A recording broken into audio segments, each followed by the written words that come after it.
Luciano Pires, palestrante, escritor, um executivo com larga experiência, um sujeito que teve a ousadia de escalar o Everest e que se apresenta hoje em todo o Brasil e fora do Brasil como um grande palestrante, mas que tem uma denominação muito especial, podcaster.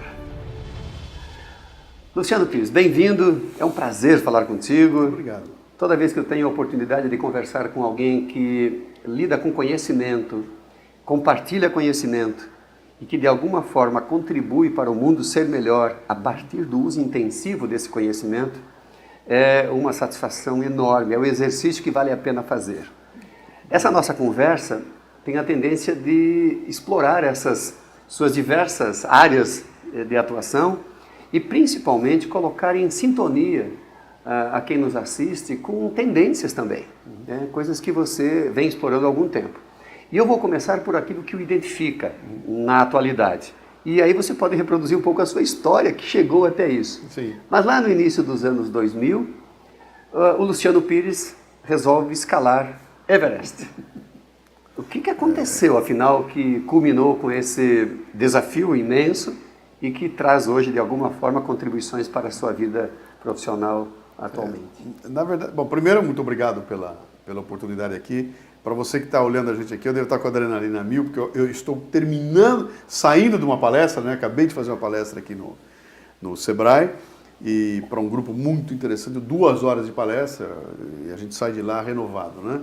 Mas eu, na verdade, eu escalei o meu Everest. Eu não fui até o topo, eu fui até o campo base do Everest, que é o acampamento de onde os alpinistas saem para ir até o topo. Quando você fala campo base, que é pé do Everest, né? Com Everest na mesma frase, significa 5.350 metros de altura. Então, é grande, é alto, né? Mas assustador? Tudo que você pode imaginar, especialmente para um cara como eu, que nunca fui alpinista, nada. Eu é um executivo de uma empresa com 42 anos de idade e que sonhava com esse tipo de aventura, e eu peguei, fui lá e fiz, né?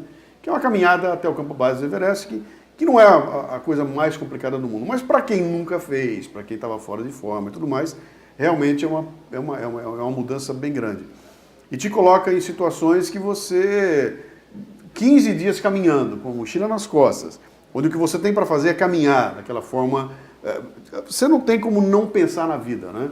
Então ninguém volta de uma viagem como essa que eu fiz igual ao que saiu. Você volta mudado. Você volta revendo pensamentos, revendo por que você aceita tal coisa, por que você faz isso, por que não mudar, né? Então é um momento de profunda reflexão, você mergulha dentro de si. Então o que acontece? O desafio da montanha, na verdade, é uma moldura para uma coisa muito mais profunda do que subir uma montanha, que é um processo de transformação. Eu queria fazer aquilo e imaginar o seguinte: será que eu sou capaz de assumir um desafio desse porte, um desafio que não tem nada a ver com o meu desafio intelectual do dia a dia, que tinha a ver com carregar o meu corpo lá para cima? Todo mundo dizia que não dá. Nesse momento você sai de você, sai do Luciano e observa o Luciano à distância. Você entra numa situação que é totalmente aversa àquilo tudo que você está acostumado a fazer. Então, eu estava absolutamente acostumado com os desafios do dia a dia. Então, uma coisa é você tomar decisões para ser mais produtivo, para poder vender mais, para ganhar mais dinheiro. Outra coisa é você tomar decisões para ficar vivo. Quando você se coloca nessa situação, muda tudo. Porque aí os valores se invertem, aí você passa a dar atenção para qualquer bobagem que disserem, que você hoje não olha mais, só estou experiente, já passei por isso. Quando a situação a tua vida está em jogo, você volta atrás e começa a rever tudo em detalhes, né? E foi isso. Foi fácil esse exercício? Você recebeu um choque quando você percebeu, agora estou eu e eu. Sim. Luciano e Luciano. Sim. Esse choque, de alguma forma, tirou você do eixo de equilíbrio? Como é que foi essa... Eu não diria que tira do eixo, mas ele te coloca numa situação em que você, de repente, tem consciência que a gente não é nada, cara. Nós somos nada. Um bolo de carne e osso que, se a natureza quiser, ela faz isso e você vai embora, né? Então, eu vivi algumas situações. Essa não foi a única viagem que eu fiz algumas viagens bem malucas, né? Eu fui para o Polo Norte, eu fui para Concagua. Então, todas elas são situações em que te colocam num mundo que não é o teu, num lugar em que não basta você dizer o seguinte: vou tomar um pouco de cuidado. Não, você não vai tomar um pouco de cuidado. Porque se a montanha quiser te acabar, ela acaba com você e pode fazer o que você quiser, né? Então, você está ali andando numa corda bamba e fala: cara, eu sou finito, né? Eu sou absolutamente finito. Eu não estou preocupado se vai vir um carro me atropelar. Não é isso. Eu estou no Polo Norte, de repente, num ambiente em que eu me dou conta de que ali, a alguns metros de distância, tem um urso polar. E se ele quiser vir me pegar, ele vai me pegar.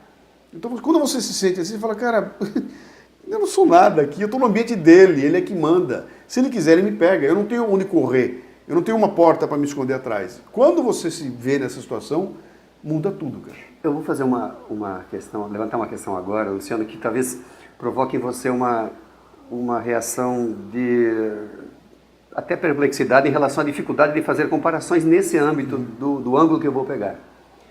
Onde é que o Luciano se sentia mais poderoso ou mais frágil? Como executivo ou como um explorador que agora está frente a frente com a sua própria sobrevivência? O explorador te deixa numa situação... Primeiro que é um mais frágil ou mais poderoso? Não, muito mais frágil. Não tem comparação. Você vê as coisas e você fala que não dá. Eu estou aqui, eu vou deitar para dormir, eu não sei se eu vou acordar aqui. Porque se o chão resolver andar, ele vai andar. E eu estou num lugar que o chão anda. Entendeu? Eu estou num lugar que as coisas se mexem, as placas se movem. Tem terremoto? Eu estou ali, nesse lugar. Então, é o mesmo exemplo do urso polar. Eu estou num lugar em que se o urso resolver vir, ele vem. Entendeu? Então, não é a minha vida de executivo, onde eu tenho 1000 barreiras, eu tenho uma empresa por trás de mim.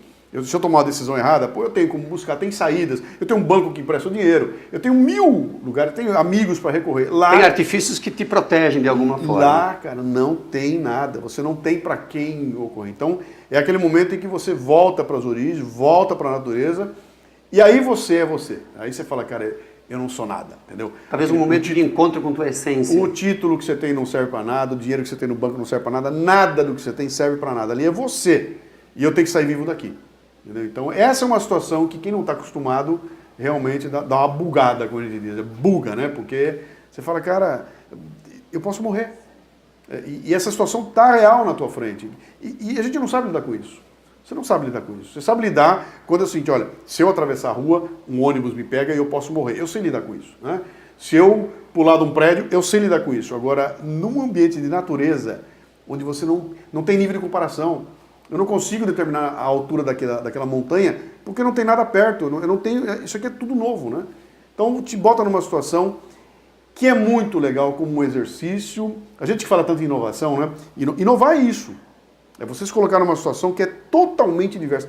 Não é o idioma que eu falo, não é a comida que eu como, não é o ar que eu respiro, não é a temperatura que eu vivo, nada daquilo era o meu. E eu estava jogado lá e tinha que sair vivo daquilo lá. E a variável mais poderosa é o imponderável. Exatamente. Que está na sua proximidade. Exatamente. Então, tem regras que você respeita, tem coisas que você fala, cara, se eu resolver inventar moda aqui, eu vou morrer.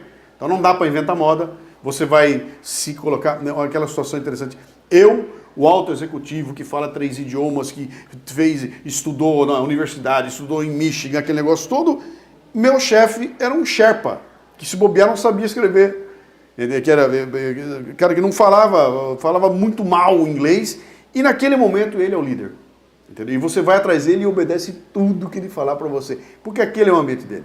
Mas essa é uma lição espetacular, essa sem dúvida. É um ganho. Que bota você claramente o seguinte, cara, liderança é contexto. Entendeu? Liderança é contexto. Você é o líder neste contexto. Talvez na hora que a gente sair ali fora, o líder não pode ser mais você.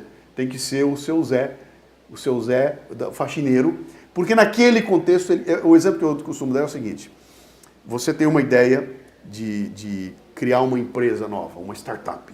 E você bola uma startup, e essa startup precisa ter alcance mundial, e você tem a chance de conseguir Bill Gates para estar com você nesse projeto. Pô, você pega um avião, vai para os Estados Unidos, e leva junto com você o cacique Raoni, porque o teu projeto tem a ver com o Amazonas. Chega na frente do Bill Gates, ele fica encantado e você consegue naquele momento quem você queria. O meu líder para esse projeto é ninguém mais, ninguém menos que Bill Gates. Que maravilha, está decidido. Aí a gente vem para o Brasil para visitar o projeto. Eu, o Bill Gates, você, Bill Gates e o cacique Raoni. E o avião cai na Amazônia. E vocês 3 são os únicos vivos. Sozinho, no meio do mato, quem vai ser o líder? Você, Bill Gates ou o cacique Raoni? Imediatamente você vai à figura que conhece o terreno. É claro, aquele é o contexto dele, entendeu? Então, cabe a mim ter a humildade de falar, cara, agora eu não sou mais nada, você manda, siga você. E quando terminar, a gente volta para o nosso contexto, aí eu mudo. Então, isso você entende, a liderança é contexto. Né? Mas isso você aflora, você tinha um exercício, uma iniciação para esse exercício no ambiente corporativo? Sim. Quando você é desafiado a entregar, a fazer entregas, a ter números extraordinários de performance. De certa maneira, estava aí subjetivamente na sua jornada. Agora veio a objetividade disso, agora aflorou. A diferença é que o resultado final é ficar vivo, não é ganhar dinheiro. Isso muda tudo. Quando isso muda, outro exemplo que eu gosto de dar. Eu viajo muito de avião, você também deve viajar muito de avião. Quem viaja de avião como nós, quando você senta no avião, que o avião vai decolar, que a aeromoça vem e começa a fazer, você nem olha mais para aquilo. Que é isso? Não vou nem trivial, ouvir, né? Não é trivial, nem olho para aquilo, eu estou ouvindo e lendo. Agora imagine que é o seguinte, um pouquinho antes desse momento, o piloto entra no fone e fala o seguinte, olha, nós vamos fazer uma decolagem um pouco problemática, está chovendo muito e tem um certo risco ali. A aeromoça vai dar as instruções para você. E ela vai dar a mesma instrução que você sempre viu na tua vida, entendeu? Só que nesse momento, por causa do contexto que ele criou, mudou tudo. Aí você vai prestar atenção. Aí eu vou ver tudo aquilo que eu já vi, por quê? Mudou o contexto. Tem um elemento adicional a isso que eu acho absolutamente pertinente, essa sua linha de pensamento, e que bom que as pessoas possam nos assistir e ter isso como lições, né? Mas eu acrescentaria e coloco a sua apreciação a ideia de que a proximidade com a possibilidade de perder Sim. Aumenta a disposição para mudar. Sim. A iminência da perda Sim. é um grande elemento de mudança. Sim. As pessoas não resistem mais à mudança quando estão frente a frente com a perda. Ninguém muda quando vê a luz, só muda quando sente o calor. E essa era a situação, era uma situação de calor. Não era alguém me dizendo, olha, pode ser não. Eu estou diante daqui do lugar que, se eu der mais um passo, eu vou morrer. Isso foi claro. Então, eu acho até que é o seguinte, se você me perguntar qual é o atributo número 1 de um bom líder, de uma liderança, o líder é aquele cara que consegue tangibilizar essa mudança, essa necessidade de mudança. Ele traz, olha, se a gente praticar uma determinada mudança, vai ter alguma coisa boa nos esperando lá na frente, ou se não mudar, vai ter uma coisa ruim. O líder é o cara que consegue trazer essa coisa boa, essa coisa ruim para cá agora. E mostra para mim e fala o seguinte, você está entendendo o que vai acontecer? Nós temos que mudar por causa disto. Não é conceito, é protagonismo. E traz para mim e me deixa claro. Se ele conseguir me convencer de que o que me espera é bom, eu mudo. Se ele não conseguir, não tem Esse mudança. perfil tem sido mais frequente, se perceber esse perfil nas organizações? Não, ou ainda estamos em busca do surgimento desses novos protagonistas? Cara, isso é tudo papo furado. É conceito muito mais do que prática? Não tem liderança em lugar nenhum, cara. Nada. E não existe isso. Nunca se falou tanto em liderança. Eu lancei um livro sobre liderança, tá? Em 2012. Depois eu vou falar mais sobre o seu livro que está aqui na minha mão, espetacular. Nunca se falou tanto sobre liderança, nunca teve tanto curso, nunca teve tanto workshop, tanto vídeo, nunca se falou tanto na história da humanidade sobre liderança. E a maior falta que a gente tem na humanidade é de liderança. Se você olhar assim, olha a crise do Brasil, a crise de quê? É de liderança, cara. Então, eu entrevisto muita gente, né? Eu tenho um programa um podcast com 149 entrevistados já, e todos eles eu faço a mesma pergunta. Eu vou investigando até o dia que ele assumiu a primeira vez o cargo de liderança, chefia. Você assumiu muito bem. Você foi treinado para isso? 100% diz não. Cara, mas você não estava na escola? Sim, mas a escola não me ensina o que eu tenho que usar e eu aprendi na porrada. Eu aprendi vendo o líder que não me interessava ser igual, para saber o que é que eu não devia fazer, e aprendi testando e conquistando. Então você vai ver, cara, não tem no livro. O que a teoria passa não existe. E tem uma coisa mais grave ainda, que de vez em quando nós temos livros lançados dando step by step, como se fosse passo a passo, uma receita de bolo. Não tem isso. Não é assim, né? É absolutamente impossível, né? E o que a gente vê uma garotada nova chegando, falando 4 idiomas, viajou pelo mundo inteiro, e quando entra numa empresa ele não tem a manha de lidar com um funcionário com o olho cheio de lágrimas na frente dele. E agora, Luciano, diante disso, o que as organizações de alguma forma podem ainda despertar no sentido de prover no seu contexto de líderes com papéis mais claros, de exercício mais a contento da liderança, dessa liderança que você aponta como necessária, como imprescindível e que ainda virá, mas pode custar muito, pode demorar demais. O que fazer para uma organização fazer um pouco mais para que aflore, para que surja esses novos líderes protagonistas, então? Tem algum programa corporativo de capacitação, práticas, cultura organizacional? Esse é o ponto. Primeiro é parar de terceirizar. Para de terceirizar, entendeu? Não terceiriza. Nem o CEO pode terceirizar para o RH fazer isso, que é um absurdo. Ele tem que pegar para ele. Sabe? Eu sou o líder da empresa, essa é a minha função aqui. Eu vou formar outros líderes, né? Não vou entregar para alguém. Não vou chamar aqui a Fundação Dom Cabral para dar aula para minha turma achando que está resolvido. Não está resolvido. Porque a liderança é essa convivência diária, é o dia inteiro aqui. Então, é minha função, número 1, ajudar a treinar esse pessoal. Eu posso usar a Fundação Dom Cabral como uma ferramenta, mas eu não posso colocar no colo dela a ideia de que se fez o curso, aprendeu. Não fez. Então, tem que ser atributo da liderança, atributo do patamar mais superior. Se essa turma não compra e terceiriza isso, não acontece nada. Cada um vai fazer o curso, vai gastar um monte de dinheiro.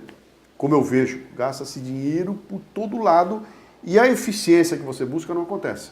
Porque eu terceirizei.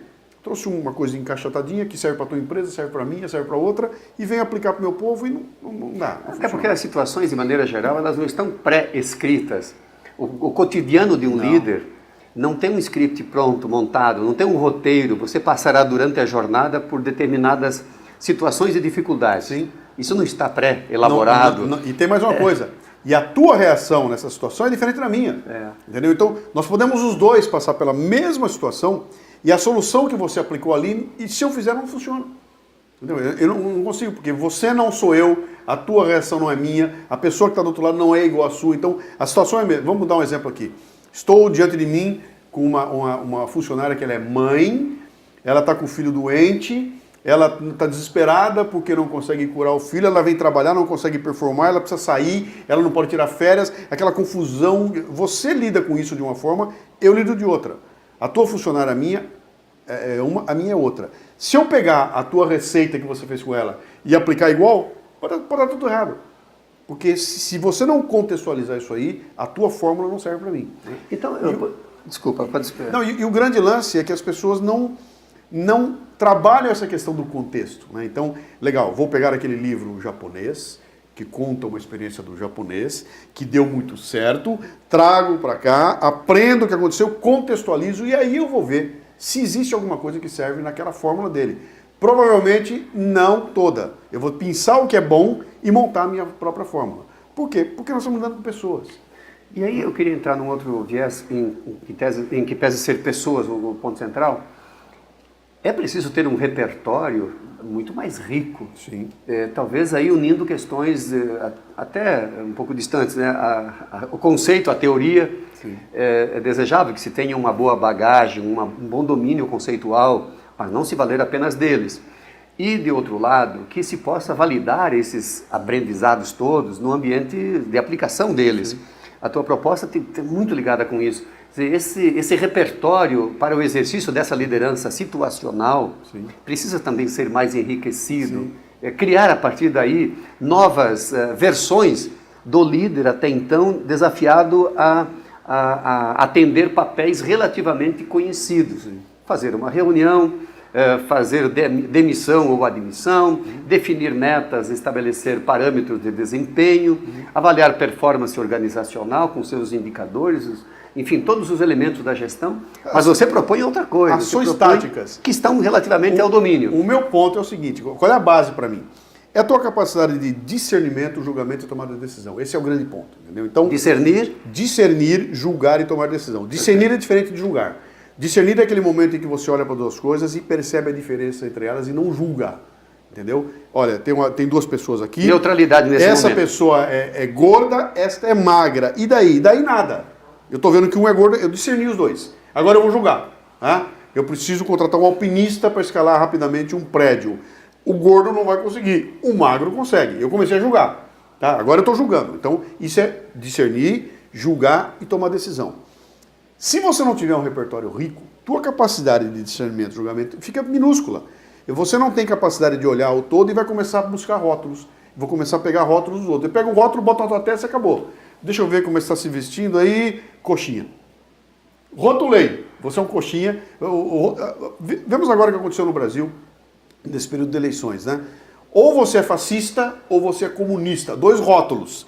Que eu prego e acabou a conversa. Que a maioria das pessoas nem entende direito o que significa isso. Mas é um rótulo. Que aí o que esse rótulo faz? Alguém já julgou por você, alguém que escolheu por você e já te deu o rótulo na mão. Então você pega e gruda aquele rótulo, não tem mais conversa, entendeu? Eu não consigo passar daquilo, passar de alguma definição que outra pessoa criou e que pelo interesse dela eu estou pensando que é meu. Então quando eu compro esse rótulo e grudo em você, eu estou ajudando o interesse dela e não é mais o meu. Se eu não tiver repertório para pegar esse rótulo e lá falar, cara, que bobagem. Espera um pouquinho, cara. Ninguém pode ser rotulado com isso, porque isso aqui é uma bobagem. Esse termo é um idiota, esse termo não existe, né? Se eu não tiver repertório, eu não consigo fazer. E eu vou comprar. Então, se você trouxer isso para dentro do ambiente da empresa, a situação é igual, né? Se eu não tenho capacidade de julgamento e tomada de decisão, não adianta me colocar o software mais novo na minha mão. Não adianta me botar o computador mais novo. Não adianta me dar um treinamento fantástico que eu não sei usar. Entendeu? Aliás, a minha habilidade para usar é maravilhosa. Eu sou um operador que ninguém tem igual. Agora eu não consigo julgar e tomar decisão. O exemplo que eu dou. Você treina barbaramente o porteiro da tua empresa e na hora que chega o presidente da empresa e não trouxe o crachá ou ele não reconhece o presidente, ele não sabe o que fazer ali na hora. E o cara chega, eu sou o presidente da empresa. Ele não tem capacidade de julgamento de tomar decisão, vai parar o cara lá, vai arrumar uma hora encrenca, porque ele foi treinado em segurar as pessoas, mas não foi treinado em falar, bom, aconteceu uma situação inusitada. Como é que eu manipulo isso para sair dela? Não tenho repertório, não sei julgar, não sei tomar decisão, vou fazer uma bobagem. Essa é uma questão que afeta, de maneira geral... Tudo. 100%. E não só no ambiente organizacional, na vida, no ambiente particular. Um padre rezando missa é assim. Qualquer coisa que você imaginar é assim. Então, o que eu fiz? O meu trabalho todo eu voltei para essa. Eu quero ajudar as pessoas a refinar a capacidade de julgamento e tomar a decisão. Então, o pessoal vem me contratar e falou o seguinte aqui, ó. Você quer uma aula de vendas? Eu não dou aula de vendas. Mas se me contrate antes da aula de vendas. Então, antes de trazer o professor para ensinar a tua turma a vender, me chama.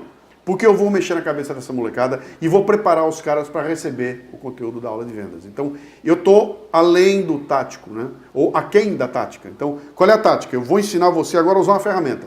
Espera aí, vamos dar um passo atrás. Por quê? Você trabalha muito ali do modelo mental, a ideia de você preparar o espectro intelectual da pessoa. A tua introjeção, de olhar e falar, por que eu estou fazendo isso? Por que eu reajo assim? Por que quando você contou aquela piada eu fiquei bravo? Por que quando você me olha desse jeito eu fico desconfortável? Por quê? Eu estou pensando em mim. Eu não estou pensando no teu olhar. Eu quero saber por que eu sou afetado por isso? Né? Por que quando eu escuto tal coisa eu fico invocado? Por que quando o chefe me chama eu fico apavorado? Entendeu? Não é por causa dele. Por que eu reajo assim? Então, se eu não mergulhar dentro de mim para entender por que eu reajo assim, eu já parti perdendo. Tem muita coisa bacana nisso, Luciano. Você traz aí a ideia de um preparo do estado emocional, sim, muito ligado com programação neurolinguística, que tem um nexo muito adequado a essa sua percepção. E dá para se ter clara a percepção de como isso fará diferença no nível de aprendizagem das pessoas. A resposta cognitiva tem uma elevação fantástica, sim, porque prepara-se o ambiente emocional da pessoa, o caráter emocional, para que o cognitivo entre depois e tenha espaço para se fixar. Sim, sim. E, naturalmente, a medição dos resultados mostra aí o ganho que se pode ter. É uma etapa muito interessante. E é uma desgraça, porque isso não tem valor. Entendeu? Eu consigo valorizar... Talvez a tangibilização seja mais difícil, mas o valor está... Esse é o ponto. Isso não tem valor para as pessoas. Eu consigo te vender um curso de vendas. Esse que eu quero dar, eu não consigo vender. Entendeu? Porque o modelo mental dos compradores também é muito ligado a isso. O povo quer tática. Eu pago pela tática. Eu pago por um livro na minha mão. Entendeu? Agora, eu não pago pelo pensamento que proporciona aquele livro. Então, começa a ficar muito complicado, porque eu chego na empresa e falo, cara, teu problema não é de treinar teu pessoal em desenvolver habilidades. Você está um passo atrás. Você tem que primeiro mexer na cabeça deles para preparar esse pessoal para se preparar para pensar. Ou trabalhar na cognição. A capacidade que eu tenho de raciocínio, de lidar com a fala, de lidar com o conhecimento. Eu sei mexer com isso. A maioria das pessoas absolutamente não sabe. Então o que eles fazem? Eles importam rótulos, pegam coisa. Então eu vou pegar uma atitude, eu não sei como fazer, eu copio alguém que fez. Eu copio a atitude dele, eu copio o rótulo dele, eu copio a fala daquele, eu copio, monto um quadro cheio de cópias e aquilo não sou eu. Aquilo é uma sequência de coisas de outros, de pensamento de outros, e aí não sou eu. E de repente aparece alguém que tem um pensamento próprio e esse desponta. Cara, olha que coisa. Tem um cara pensando por si, esse faz a diferença. Porque ele consegue não só capturar isso tudo como capturar, ver aquilo que serve, mistura uma coisa com a outra e cria alguma coisa nova. Né? Então vira e mexe e tem alguém assim. Parece bom. alguém na empresa. Descobrir esses caras também é o headhunter, né? É o grande procurador, o grande... E é a questão do líder, de olhar a tua equipe e falar, cara, por que eu tenho um que desponta e outro que desponta? Quando você for mexer, não é por causa da habilidade dele. Aliás, eu brincava com o pessoal que trabalhava comigo, eu falava o seguinte, nenhum de vocês vai perder emprego por falta de habilidade de lidar com as coisas aqui. Não é habilidade mecânica, nada, a tua capacidade, não é por isso. Você vai perder por uma atitude. Vai dançar pela tua atitude. E a atitude não tem nada a ver com saber lidar. Não. Tua atitude é a tua predisposição de estar junto, de colaborar, de estar presente naquele momento, entendeu? De se entregar para aquilo. Essa atitude que me interessa. O resto a gente ensina. Ah, não sabe lidar com Excel? Treina, cara. Isso eu ensino. Você aprende essas habilidades. Mas a outra que é aprender a pensar, a parar. Opa, vou tomar uma decisão aqui. Espera um pouquinho. É boa para mim, mas não é boa para a empresa. Então, um passo atrás. Numa analogia, você poderia dizer, aqui cabe mais coisas. O copo está Sim. com um espaço, meio copo. Sim. O copo que está cheio, o que vai acontecer é que se você depositar mais líquido, mais água, vai derramar, vai transbordar e aí vai ficar pouca coisa como resultado disso. É um pouco essa questão de esvaziar um pouco essa carga já entregue anteriormente e aí você introduz um elemento novo. E sabe como é que você esvazia? É simplesmente sendo capaz de separar o que é útil do que não é útil, o que é importante do que é urgente. E é isso que eu estou vendo, essa é a minha grande agonia. E hoje eu estou lidando com uma coisa que me chama muita atenção, que é tempo. Meu negócio é tempo. É tempo. Eu quero lidar com o tempo. A coisa mais valorosa que nós temos na mão é o tempo. E a minha provocação em cima das pessoas é o seguinte, como é que você está gastando o teu tempo, cara? Você que tem 22 anos de idade aí, não está preocupado com isso. Com 22, 25, cara, queima tempo à vontade. Quando você chegar nos 60, aí você vai começar a pensar duas vezes. Espera um pouquinho, cara. Peraí. Eu não vou assistir esse filme. Porque eu não tenho 2 horas para jogar fora com esse filme ruim. Eu vou ter que selecionar. Eu não vou sair com essa pessoa porque eu não tenho 2 horas para gastar ouvindo abobrinha. Então você começa a selecionar o teu tempo de vida. Então, como é que você está gastando o teu tempo de vida? E eu bato muito na molecada, né? Porque eu falo o seguinte, cara, o mesmo dedo que você usa para clicar e assistir um youtuber durante 15 minutos comendo uma barata e tem mais 7 milhões de pessoas vendo, é o mesmo dedo que você usa para clicar no outro e assistir um YouTube de uma entrevista de 2 pessoas falando sobre coisas que podem te dar um insight e que muda a sua vida. Comer barata é só o ridículo. Esse papo pode dar um insight que muda a tua vida. É o mesmo dedo que você usa. Você pode gastar 15 minutos lá ou aqui. O que tem no meio de diferença? Tem discernimento, julgamento e tomar decisão. Vou pegar meu dedo agora e vou fazer o que com ele? Aqui, pau! E aqui pode estar o meu futuro. Né? Eu usei outro exemplo que eu faço muito numa das palestras que eu realizo. Faço muito interior do Brasil. Chego no interior e falo, moçada, é o seguinte, vai vir aqui um show do Wesley Safadão. Tá? Baita show, o show custa R$400 para entrar. Né? Você está no agronegócio aqui, então é um baita show que vai acontecer, R$400. R$400 é o mesmo preço de um curso que o Sebrae está dando aqui sobre pilotagem estratégica de drones para verificar a plantação. Custa igual. Você vai gastar 400 no show ou 400 no curso? Pô, o show é um barato, cara, a moçada vai toda lá, vai ser uma diversão, etc e tal. O curso é chato. Tá bom, tua escolha. Põe os 400 no show, daqui a 20 anos você me conta o que você ganhou com os 400 no show e o que você teria ganho se tivesse feito o curso de pilotagem de drone, com o mesmo recurso, entendeu? Então nessa hora você tem que parar e pensar. Fala, cara, eu tenho um prazer momentâneo aqui que não vai me trazer nada além, a não ser que eu encontre a mulher dos meus sonhos no show, que aí pode mudar a minha vida, mas eu dei um show, me diverti. E aqui eu tenho um conhecimento que pode mudar a minha vida. Eu tenho que julgar. Onde é que eu vou colocar? Então, se eu não tenho repertório, eu vou direto no show, cara. Eu quero a bagunça, tá tangível, é claro, vai ser amanhã, vou encher a cara, eu vou lá. Com o repertório você olha e fala, espera um pouquinho, cara, aqui minha vida pode mudar completamente. Então, como é que você faz um julgamento desse com 19 anos de idade? Difícil, né? É complicado. Né? Então, eu bato muito nessa tecla. Eu falo, cara, tem que aprender a valorizar as coisas, a botar valor. E aqui tem um valor futuro, esse valor é imediato. O show é amanhã à noite. Eu vou lá, vai ser um prazer e vai ser uma delícia. Isso aqui é um curso que vai implicar no resultado daqui a 10 anos na minha vida. Muda a minha vida isso aqui. Como é que eu trago aquele resultado para cá e comparo os dois? Sem capacidade de julgamento, tomar decisão, esqueça. Não consegue fazer. A conversa com o Luciano Pires é o que está se vendo até agora, não dá vontade de parar. Eu preciso explorar com você, Luciano, 2 questões para nós finalizarmos nossa fantástica conversa aqui. Primeiro, o meu Everest. está na obra, está no seu livro. Eu sei que já tem uma edição revisada. Já. Mas é preciso considerar que o meu Everest rendeu a oportunidade para tomar a decisão de acessar conteúdo de valor. E este é um conteúdo de valor. Como é que surgiu o meu Everest em forma de livro? É o relato da sua experiência?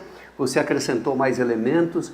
Quem vai ler o seu livro, quem tiver acesso ao seu livro, o que ganha, além de todas essas tuas belíssimas contribuições que nós assistimos aqui? Quando eu fui para lá, eu não tinha ideia de fazer livro. Pelo contrário, muita gente já fez livro. Para mim, eu fui para lá para curtir a viagem, né? Quando eu voltei, eu fiz um site. E nesse site eu coloquei o relato da viagem. E eu recebi muitos inputs muito legais por causa do relato, porque eu percebi que eu tinha feito uma coisa inusitada. Todos os livros que existiam eram de gente que sempre fez isso, eram grandes aventureiros. Então vai o Amir Klink cruzar o oceano, ele escreve um livro. Vai o Valdemar Nikolic, sobe o Everest, escreve livro. Todo esse povo faz livro do ponto de vista do aventureiro, o cara que faz daquilo a vida dele. Esses caras são super-homens. Esse cara passa por coisas que eu jamais passaria. Quando eu fui ver, o meu relato era de um cara comum, que falou, larguei minha casa, deixei minha família, eu fui lá e vou passar os perrengues e vou responder no livro questões que eu faria se fosse eu que estou ouvindo essa história, entendeu? Quando eu entendi que o meu olhar era um olhar diferente do olhar desses caras, eu falei, pô, esse negócio vai dar livro. Porque é com um olhar diferente. É um olhar que eu não consigo ter mais. Depois que eu voltei de lá e escrevi meu primeiro livro, eu tive outras experiências, eu já perdi aquele primeiro olhar totalmente descompromissado, do amador total que se enfia naquela situação e que está preocupado com o seguinte, cara, como é que faz xixi a 5 mil metros de altura? Isso não é coisa para se abordar. O que tem que se abordar é o seguinte, como é que você escapa numa avalanche? Como é que... Não, o xixi é o xixi, cara, vamos lá falar a respeito. Então, o livro acabou saindo assim. Quando eu percebi que o relato estava desse jeito, eu falei, cara, vale a pena contar essa história. Então eu escrevi um relato de viagem. Mas aí eu me abri completamente no relato, porque eu falei o seguinte, eu não vou só contar o que aconteceu, eu vou contar o que eu pensei. Eu vou contar o que reflexão eu fiz naquele momento. E o livro é totalmente calcado em cima disso. Então, o medo que deu, como é que eu virei, o problema que eu enfrentei, como é que eu saí daquelas frias que eu entrei. E essa edição que você tem na mão é a primeira edição. Agora eu tenho uma edição mais nova, muito maior, onde eu conto, inclusive, 10 anos depois do livro, eu fiz um outro capítulo inteiro, que eu conto as consequências de tudo aquilo que aconteceu na viagem, na minha vida, né? Do ponto de vista de um grande relato de um processo de transformação. Então tem gente que lê o livro e acha que é um livro de motivação, tem gente que acha que é um livro de liderança, tem gente que acha que é um livro de mudança de mindset, o outro acha que é um livro sobre provocação. E ele tem vários olhares. E todos estão certos. Todo mundo está certo. Dependendo da tua sequência, você vai bater o olho no livro e vai levar ele para aquilo que aquele teu momento exige, né? E, cara, não é porque eu escrevi, mas o livro é legal. É legal porque eu sou testemunha disso, já tive aí, já acessei o livro. Ele tem dentro dele emoção, cara. Eu fiz questão, eu falei, cara, eu vou fazer um livro do jeito que eu gostaria de ler. Tem que ser o livro que eu gostaria de ler. E aí eu botei fogo, tem ilustração que não acaba mais, ele é todo brincalhão, você morre de dar risada, tem momentos que são hilariantes e tem momentos que são profundamente reflexivos. Assim como a vida, assim como o cotidiano. Exatamente. Eu falei, então não tem frescura. E eu falo do jeito que eu estou falando aqui e acaba que ele se transforma numa obra leve de ler e deixa no final um monte de bolas pingando ali, que se você quiser, você pode chutar. Faz o gol. Essa palestra é muito mais que uma história de uma viagem. É uma história de um sonho impossível, é uma história de planejamento, é uma história de coragem, é uma história de criatividade, é uma história de emoção, é uma história de alguém que resolve quebrar a rotina, sair do seu dia a dia e buscar algo distante, realizar um sonho. Cara, aos 44 anos de idade, fazer isso que eu fiz é um privilégio, que eu quero dividir com você na palestra O Meu Everest.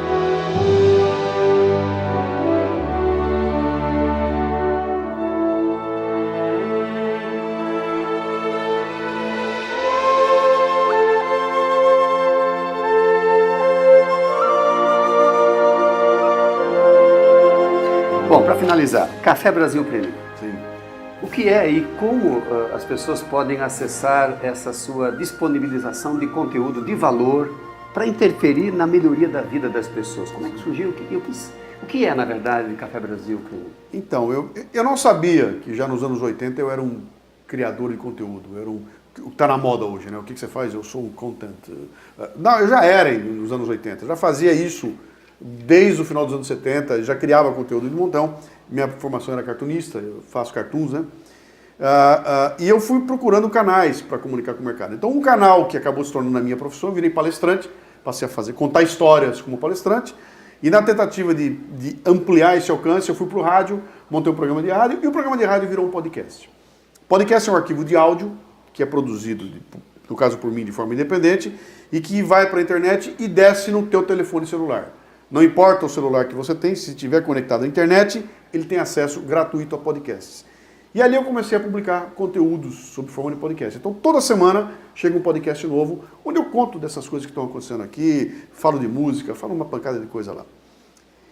Passou um pouquinho de tempo, eu achei que aquilo podia ampliar. E criei em 2017, um ambiente chamado Café Brasil Prêmio, que eu chamo da Netflix do conhecimento. É igual a Netflix, você entra, só que em vez de um filme, você tem o sumário de um livro. Você tem um vídeo, uma palestra falando sobre um tema importante. Vou falar sobre engajamento, vou falar sobre accountability, vou falar sobre temas do dia a dia da gente em forma de palestra, 8, 10, 15, 20 minutos.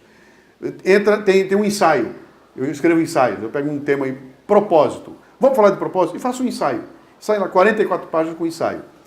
E alguns deles em áudio e em vídeo, em áudio e em texto. Então, se você não quiser ler no PDF, você pode ouvir, vira quase que um audiolivro, né? E todo mês esses conteúdos chegam para quem assina. O que aconteceu? Eu estou trabalhando uma coisa que eu chamo de a educação... aquela educação que você não tem hora marcada para fazer. Eu não tenho que estar na sala de aula às 7 horas da noite. Eu não tenho que estar na frente de uma televisão a tal hora. Eu posso me educar a hora que eu quiser.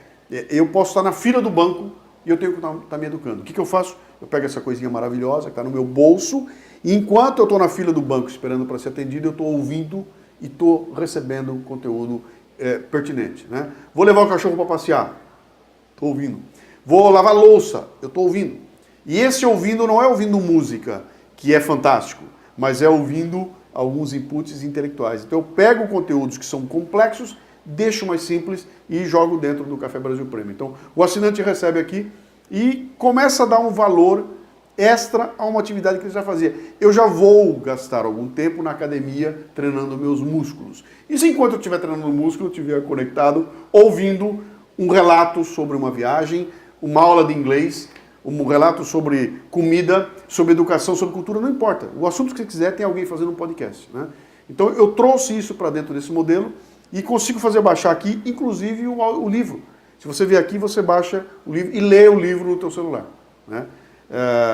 Esse é um modelo novo que está surgindo e que promete implodir o que se conhece como educação tradicional. Então, nunca vai acabar a sala de aula com o professor dando aula. O que vai acontecer é surgir um monte dessas alternativas e vão fazer com que eu seja educado. Eu tenho aula 24 horas por dia a minha vida inteira.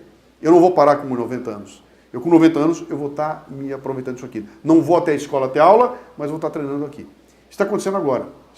A cada lado que você olha tem coisa aparecendo. O que vai ganhar?